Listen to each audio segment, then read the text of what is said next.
Hello everybody, this is Retro Bear back once again with a barely played, and this is barely played because it's going to be very long, this video at all.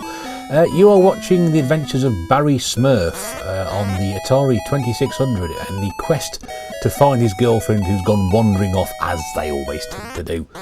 And his quest to find her and bring her back to Smurfland.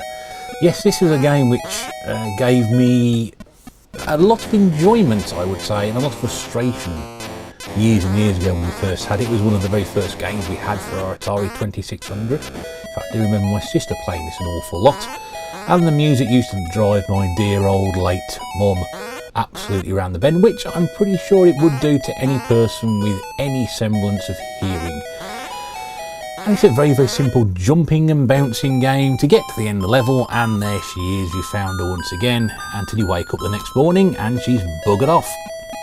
So you've got to go back all the way through these flick screens, and it's a case of jumping over, but occasionally you will find an enemy to jump over, and as we go along you will see that level 2 you have to do the same screen twice, this time with an added enemy. So we've got a crow on that one and we've got a snake on this one. Now for a Atari 2600 game, I think this is quite superb looking. The graphics really are rather good. Lots of colour, very well detailed images, a very good looking crow there. I mean that's rather impressive, isn't it? Once you get used to the jumping system, it's a little bit weird. You just have to do double jumps to jump over anything.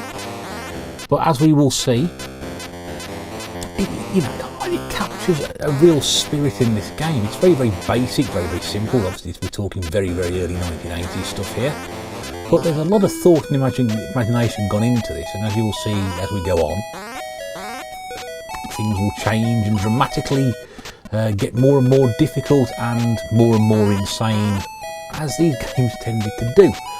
You've got to be very accurate with your jumps. This level particularly is a bit tricky because where that chair is, which you're about to jump on now, on that table there is nothing in the middle. So if you miss that jump onto the top of the chair, you will fall straight through onto the floor and lose a life. So you've got to be very, very careful to work these things out. Here we are on day 3. Once again, she's done a runner. So Barry's going to go and try and find her again.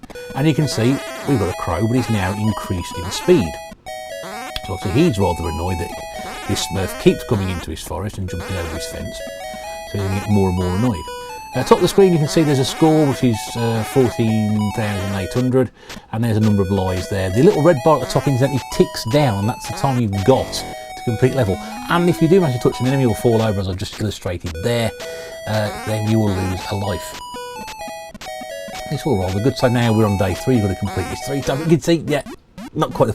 And what a lovely little effect. Did you see that there, that when you fell into the stream, the hat sort of floated, then it was like a blop, blop, blop, blop, blop, blop sound. Absolutely, bear in mind the limitations of this Atari 2600, but a quality game this is. And we used to play it for hours on end. I don't know why. It just repeats itself over and over again, keeps going. But it's also a case of timing your jumps correctly as the speed increases of the enemy. So here you can see 1 quick, 2 quick, there we go. Make sure you time your jumps right, and you should be able to complete it. So there we go. The spider now is moving at an incredible rate. You get too close to that, you hit it, there we go. So I've lost 3 lives on this level so far. Keep up great. I'm not sure how difficult or easy it is to pick up Smurf nowadays. I'm playing this off emulation. But like I said, it is a cartridge I did have originally in the old days. So I'm pretty sure you can pick this up. I've seen copies of it knocking around. I'm not sure how expensive or rare it is, but it's a fun little game. And partly you put some obviously cotton wool in your ears first of all. I'll turn the sound off. That's probably a great start because that tune just loops and loops and loops. And the snake also changed its pattern. You notice there, it sort of went back on himself. The other enemies sort of stay to the same pattern and they will chase you if you go past them afterwards, but the snake is very unpredictable. Now we've got a bat here. We haven't mentioned the bat, which, there we go. 4 lives lost in this level. Oh jeez. Right, you've just got to time it right to get it right. There we go. And then he disappears, he doesn't come back, which is really strange. So let's rescue Smurfette, and there we go. So this is Smurf on the Atari 2600, which I can thoroughly recommend to you. It's a very, very colourful game. Not great sounding, but a real challenge. And as you'll see, the speed now getting even sillier. Good grief. And yeah, I forgot to move right.